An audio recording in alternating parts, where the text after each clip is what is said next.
Hi, everybody. I'm Bob Marone along with Matt Zako, and we are live at the Norwood Country Club here in Elmsford, New York, for the Pepsi Bottling Company's golf outing to benefit Volunteers of America. And we're produced by Shark Creative. We'll share some of our other sponsors with you a little later on.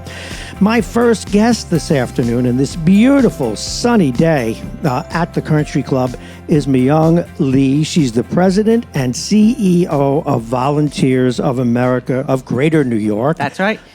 Good afternoon. Hello. It's good to see you. And it's great to see you. Thank you. The reputation of Volunteers of America precedes you, obviously. It does. It does. Tell us about the organization, tell us what you do, and then a little bit about your relationship with the Pepsi Bottling Company. Sure. So Volunteers of America is celebrating its 125th anniversary this year. Wow. So it does precede me just a little bit. Just a tad. Just a tad. Like 105 years. That's lovely. Okay. So it does precede me. And in the greater New York area, what we are trying to do is to end homelessness in the greater New York area by the year 2050. So that is a new vision and a goal for us. We are, so we were founded in New York City. Mm-hmm. So 125 years ago, the founders came to New York and decided to create this organization. And at that time, people who were working for good causes were called volunteers. Mm-hmm. And so that's why it was Volunteers of America. Now we have a staff of about 1,000 people in the greater New York area, serving Westchester, New Jersey, northern New Jersey, and all of New York City. I heard the number right, 1,000 people. 1,000 people. Wow. Yeah. Now, you said eliminate homelessness. Yes, sir. By 2050. 2050. Now, there are a lot of components that make up homelessness, from mental illness, drug addiction, incarceration, and so forth. Where are you putting your focus, and what is the battle plan, if you will? Sure. So our plan is to focus on 3 areas: health, wealth, and housing. So we currently provide a lot of housing. We do homeless shelter, supportive housing, and we even develop our own affordable housing complexes. Mm-hmm. We recently opened one for older adults over the age of 62 who are either chronically homeless or are about to be homeless because they're living in very, very low income. Mm-hmm. So the apartment building is in the Bronx, and it's for 122 units. And for those 122 units, we had over 27,000 applicants. So clearly, there's a need for people to build more of these housing. So we're going to continue to do that. Mm-hmm. So we'll build more housing and provide more shelter, whether it's homeless or affordable housing, or whether it's supportive housing, where people need a little bit more services than just housing. But we also know that we have to tackle health. And that's both physical health as well as mental health. Mm-hmm. So we're going to be expanding our services and how we provide our clients with what they need in behavioral health and mental health services. And then the last piece is about helping people to develop wealth for their families and for themselves. Mm-hmm. We know that if people can develop wealth and create wealth and have jobs that are not just jobs that pay them minimum wage, for example, mm-hmm. but are jobs that are actually career paths and they can actually make a living off of it, then they'll be less likely to be homeless. So we're focusing on those 3 areas. And we know that working with partners and government agencies and elected officials and the public at large, we can end homelessness by the year 2050 because it is not an issue that has to be intractable. No, it's not. Again, my guest is Myung Lee. This is Westchester Talk Radio, and we are live at the Norwood Country Club for the Pepsi Bottling Company's support of Volunteers of America. You mentioned jobs. Mm-hmm. What have you any sense yet of what kinds of jobs you're focusing on? Because again, there's a difference between flipping a burger for $8 and maybe doing something for $20 or $25. Absolutely. So we do have a plan. I don't want to share it out loud yet. Okay. But the plan that we have is to really work with folks that may not be interested in coding, for example, right? Mm-hmm. Or technology jobs. Mm-hmm. Those are all great, and we're going to need those jobs as we move into the future. However, there are other types of jobs for people that may not be interested in going to college, but may be interested in developing a trade. Sure. So we're going to be focusing on those also because we want to do what we know how to do. And we're not a technology company. We provide housing. So we want to work with our clients and with our future clients to really help them develop a career path and to create jobs that they know are going to be able to go with them wherever they may live and wherever they may go, and perhaps even open up their own businesses. That's exciting. Now, how do you reach out? You call them clients. Yes. I'm familiar with that term because of other organizations Yes. that I've worked with. How do you find them? How do you reach out to them when you find them, or do they reach out to you? Yeah. So unfortunately or fortunately, we don't have to go looking for our clients. They find us, and most of our clients are coming to us as a referral from the city agencies that we work with, whether they be Westchester or New Jersey or the state of New Jersey or the city of New York. So we get our clients through that way. But we're hopefully going to be able to have some properties and some facilities and programs that we run that are not going to be just strictly government funded, which is most of our programming at the moment. And when we have programming that's not just government funded, we can go do outreach. So for the workforce development programs, for example, we hope and we believe that will be just general public outreach. Hence our time here.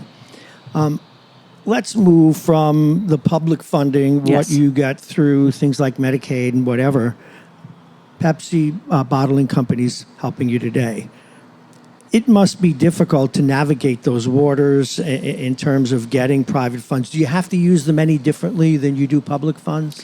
So- or does it give you more expansive things to do? Yeah, so the private funding, what that allows us to do is to meet the needs of our programming that the government funding does not meet.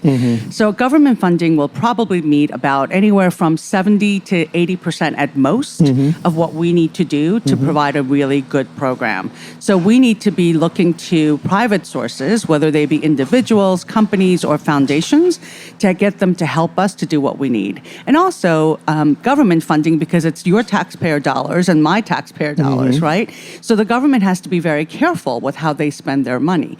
Private dollars gives us more room to be flexible and to try new things and to be creative and in coming up with solutions that government may not be ready to quite launch yet. So we really need private sources to allow us to do what we think may be the right thing, and the government may not have caught up to that idea yet. Hence my question, because of course we're here with the Pepsi people Yes. At the Nollywood Country Club, and it's a great thing that they're doing here. But just as partners with you, we'd like to be encouraging folks Yes. To donate, or Yes. businesses to donate. Do you have any other sponsors that are really important to you?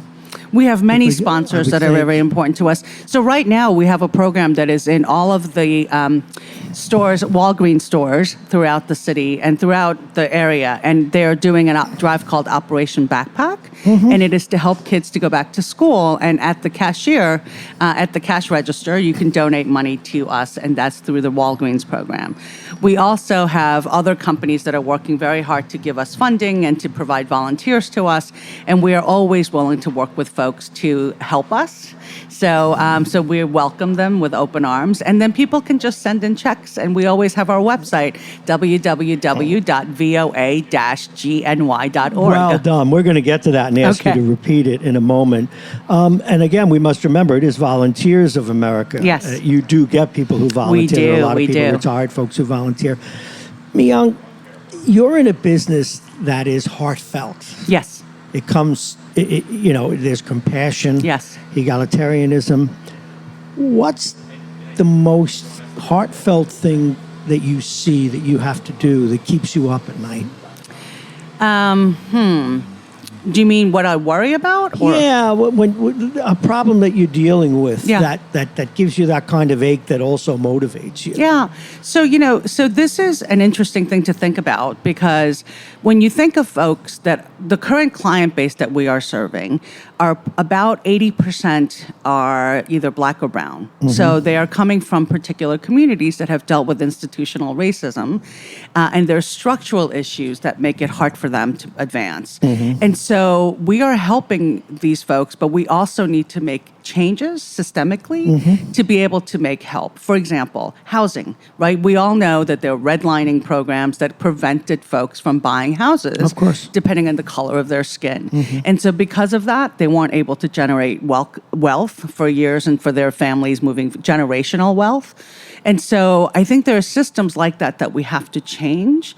And that's something that does keep me up because I can raise all the private dollars I want, and I need it. And I really need to do it. But part of that has to go towards talking to our elected officials and public policy changes that we need to make so that we can eliminate some of the systemic racist policies that may exist that people may not have even thought about. And then also to help with my staff.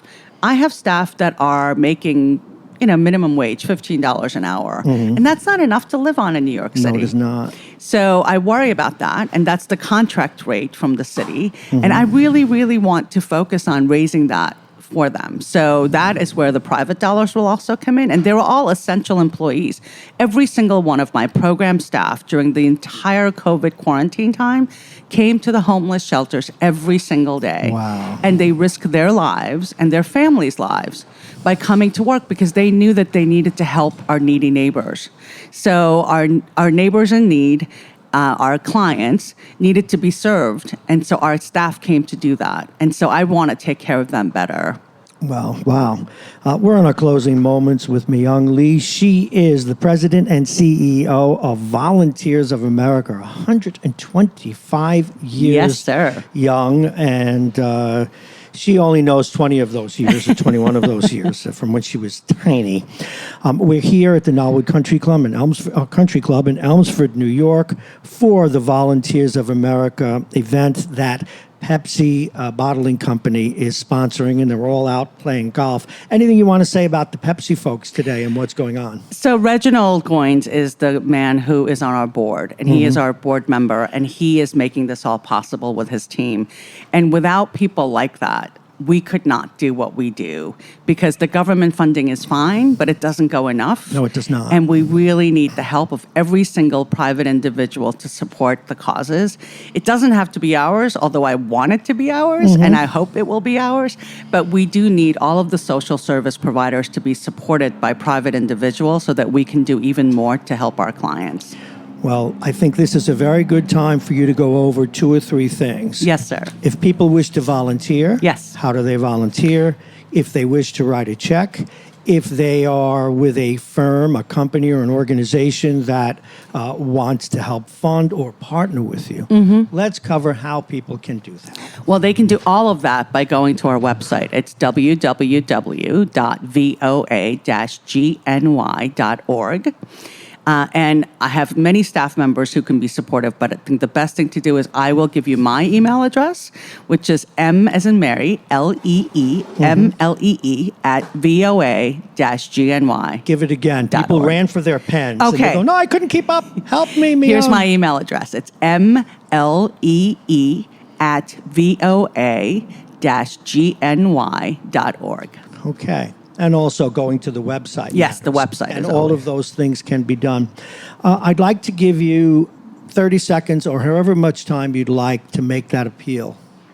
Make Sure. a personal appeal to folks. So today I spoke to a staff member who heard from a former client.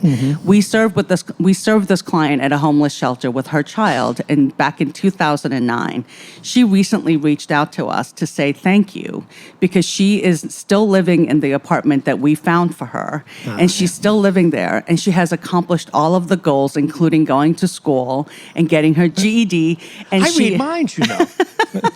and she is now really, and her son is obviously much older because from 2009, and she wanted to reach out to us to say thank you and to show her son how far they've come, and she wanted to come back and visit. And that's the kind of story that we live for every single day. I bet. That we helped turn someone's life around from a crisis to a place where she is now stable and doing well, and she is a teacher, and we are so pleased that she is doing well, and we hope there are many, many more of her out there. Do you know, if we were on television, you would see Myung's face light up when she talks about it. Well, I want to thank you for being on Westchester Talk Radio. We hope to talk to some of the people that you've mentioned as the day goes forward. Myung Lee, keep up the great work. Thank you. And thank you so much for being on Westchester Thank Talk Radio. you. Thank you. And thank you in advance to everybody for donating and coming to our website and doing everything you can. Please to go do help it, us. folks. Get on that website. We'll be back. We're here at the Norwood Country Club here in Elmsford, New York. It's part of Westchester County. We'll be back after this.